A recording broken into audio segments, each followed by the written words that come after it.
मोहम्मद सल्लल्लाहु अलैहि वसल्लम ने किस तरह से बहुत सारी बुराइयों का खात्मा किया। हम दो मिसालें लेंगे। एक बुराई है शराब, और शराब से कितनी सारी बीमारियां होती हैं, कितने सारे सोशल प्रॉब्लम्स होते हैं, कितनी सारी तकलीफें इस दुनिया में हैं, वो तो हम सब जानते हैं। लेकिन इससे पहले कि हम मोहम्मद सल्लल्लाहु अलैहि वसल्लम के बारे में देखें, हम पहले देखेंगे रिसेंट टाइम्स में शराब ख़त्म करने, बंद करने वाले कुछ एक्सपेरिमेंट्स। प्रोहिबिशन की हम मिसाल जो देखने वाले हैं वो है अमेरिका की। अमेरिका ने 1920 में पूरे के पूरे अमेरिकन स्टेट्स में शराब को प्रोहिबिट कर दिया, यानी कि बैन कर दिया।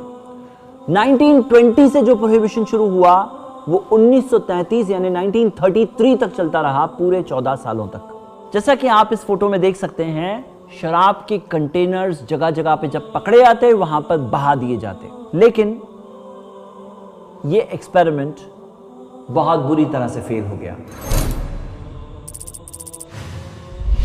पॉपुलर साइंस मैगजीन में आई हुई इस रिपोर्ट में चंद चीजें आप देख सकते हैं जो खुद प्रोहिबिशन कमिश्नर थे, डॉक्टर जेम्स एम डोरिन, उन्होंने जो रिपोर्ट बताई और जो स्टैटिस्टिक्स आज वाइडली नोन है, जो कई सारी इस तरह की reports main stream American media में बहुत जमाने से आती आई है।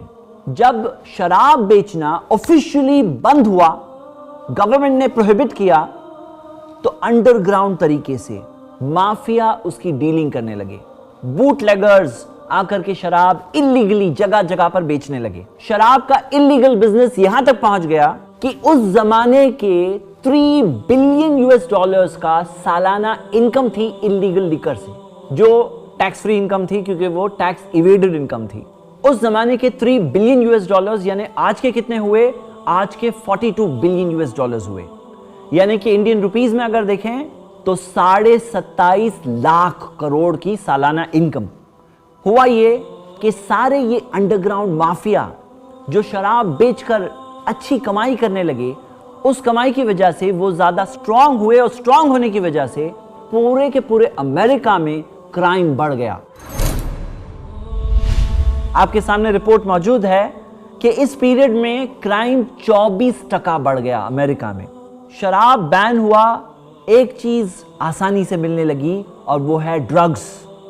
ड्रग एडिक्शन 44.6% बढ़ गया। पुलिस डिपार्टमेंट एनफोर्स करने के लिए गवर्नमेंट को बढ़ाना पड़ा, तकरीबन 11.4% पुलिस डिपार्टमेंट का कॉस्ट बढ़ गया। लेकिन लास्ट में जो शराब का कंजम्पशन जो कम होना चाहिए था प्रोहिबिशन की वजह से, रिपोर्ट में आ रहा है कि शराब का कंजम्पशन 60 to 70% बढ़ गया, इंक्रीज हो गया। यानी कि प्रोहिबिशन के बावजूद, इतनी तकलीफ, माफिया, डॉन्स वगैरह ये सब के बावजूद अल्कोहल कंजम्पशन कम नहीं हुआ, उल्टा बढ़ गया। आज तक शराब का प्रॉब्लम जगह जगह पर चल रहा है। वर्ल्ड हेल्थ ऑर्गेनाइजेशन के मुताबिक दुनिया के 100% लोगों में से 38.3% लोग शराब पीते हैं, और एवरेज एक शख्स का है 6.2 लीटर शराब साल भर में पी लेता है।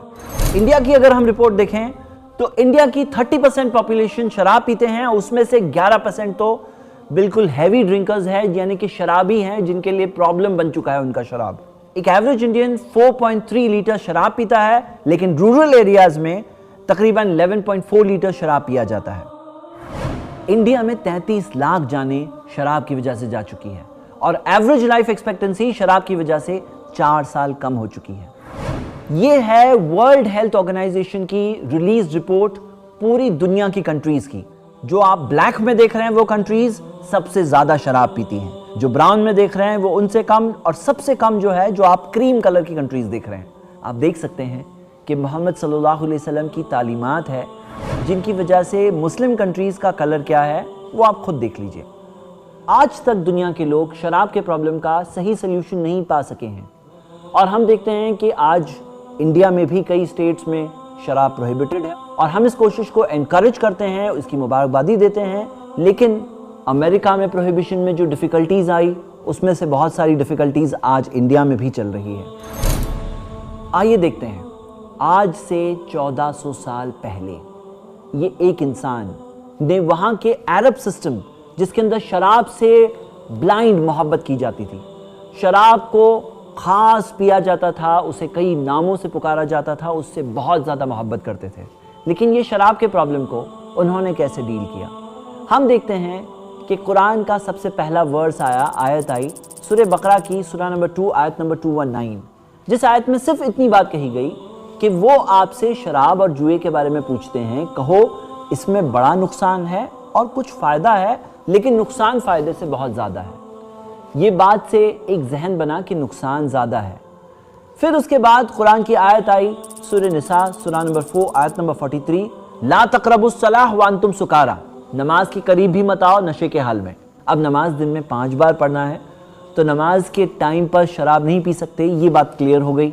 लेकिन इसके बाद कुरान की तीसरी आयत इस मौजू पर नाजिल हुई सूरह मायदा सूरह 5 आयत नंबर 90, जिसमें अल्लाह ने कहा, या अय्युहल्लज़ीना आमनू, ए ईमान वालो, इन्नमल खमरु वल मैसिरु, यकीनन शराब और जुआ, वल अंसाबु वल अज़लामु, बुत परस्ती और फाल निकालना, रिज्सुम मिन अमलि शैतान, ये शैतान के कामों की गंदगी में से है, फज्तनिबूहु लअल्लकुम तुफ्लिहून, इन सब से दूर रहो अगर कामयाब होना है तो। जब ये कुरान की आयत नाजिल हुई और शराब फाइनली प्रोहिबिट हो गया, तो हम देखते हैं कि शराब के कंटेनर्स, जिस तरह से आपने फोटोग्राफ में देखा, उस ज़माने में शराब के कंटेनर्स जो खाली किए गए वो उसके बाद भरे नहीं गए। पूरे के पूरे माशरे ने टोटल प्रोहिबिशन एक्सेप्ट कर लिया, शराब प्रोहिबिट हो गया। उसके बाद के ज़माने में हम देखते हैं कि कोई अगर शराब पीते हुए पकड़ा जाता तो उसे 40 या 80 कोड़े मारे जाते, यहाँ तक कि शराब का सिस्टम टोटली ख़त्म हुआ।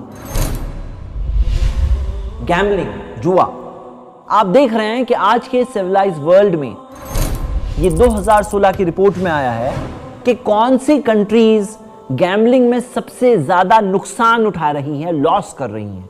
आप देख सकते हैं कि सबसे बड़ा नुकसान जो 116 बिलियन यूएस डॉलर्स का है वो अमेरिका का है, फिर उसके बाद चाइना, उसके बाद जापान, उसके बाद इटली। और अगर आप देखें पर यूज़र के नुकसान के एतबार से तो सबसे ज़्यादा नुकसान ऑस्ट्रेलिया ने किया है इंडिविजुअली, सिंगापुर ने किया है, Ireland, Finland, United states, New Zealand. मेरे ब्रदर्स एंड सिस्टर्स, इस्लाम ने जुए का प्रॉब्लम, जिसके ज़रिए इंसान जब लत लग जाती है, जब उसे एडिक्शन लग जाता है जुए का, तो वो अपनी पर्सनल सेविंग्स गवा देता है, अपने पैसे गवा देता है, कर्जे में आ जाता है, लोगों से बोरो करता है, यहाँ तक कि कई सारी गलत चीज़ें करने लगता है ताकि वो जुए की इस लत को पूरा कर सके। इस्लाम ने इस चीज़ का ईजी तरीके से शराब के साथ में ख़ात्मा कर दिया, यहाँ तक कि जुआ, हर फॉर्म ऑफ गैम्बलिंग बैंड है। ऐसे ही और वीडियोस बनाने में हमारी मदद करें